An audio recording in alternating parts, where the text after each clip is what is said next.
Physically fine. I feel great. It's there's no like bruises. Obviously, it wasn't that long of a fight, so I don't have like no bumps and bruises. My jaw is good. It's just like he hit the perfect off button and then followed through right on it. You know, I think even before I hit the floor, I was already like good and good in the sense of like I was hurt. You know, to the point where my legs just went out. And this has never happened in my whole career, so it makes me appreciate the knockout. Like I look at it and I'm like, wow, perfect timing. Misleading is I thought he was going in for a shot. When I realized it wasn't a shot, it was too late.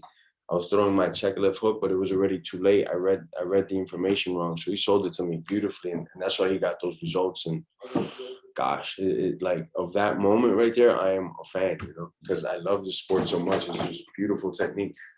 You are a fan of his because he knocked you out. I'm a fan of that particular moment, that incident. Gotcha. If he keeps doing that, then yeah, he will make me a fan, you know, because I just love the violence. That's why I love this sport. I just love the beautiful math and science that it takes to produce that violence, you know. And I could have sworn at that moment, my initial read was he's going for a shot. Nope, he changed it up. It was a straight right hand. And it's why we all love this sport. It's so captivating. It's amazing. Anything could happen at any moment, you know.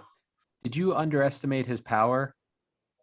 I wouldn't say that we underestimated his power, you know, because going into the fight, do I say this guy couldn't hurt me?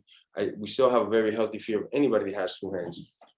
So it wasn't that I underestimated his power. What I really didn't do is give him enough credit to make those advancements from the first fight to this fight to be able to produce that type of power, you know. So my hands were up and I was at a distance, but I was more focused that we were going to be a lot like the first fight where he was going to be bull rushing in.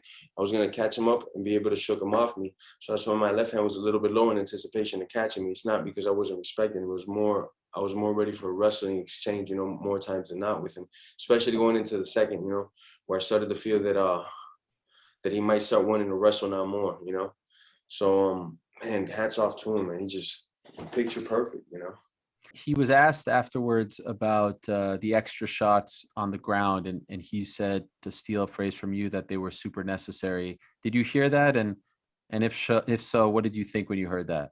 I think obviously it's done on me, but I love it. This is why I love this sport. You know, taking me outside, making me just an entity that I'm watching, and I'm thinking this is the guy that does it to everybody, and that has done it in a very brutal way. Now it got done to him. You got to love this sport, because I'm telling you, in this sport there is no God. It's just man versus man, and man is not perfect. Anything can happen, you know.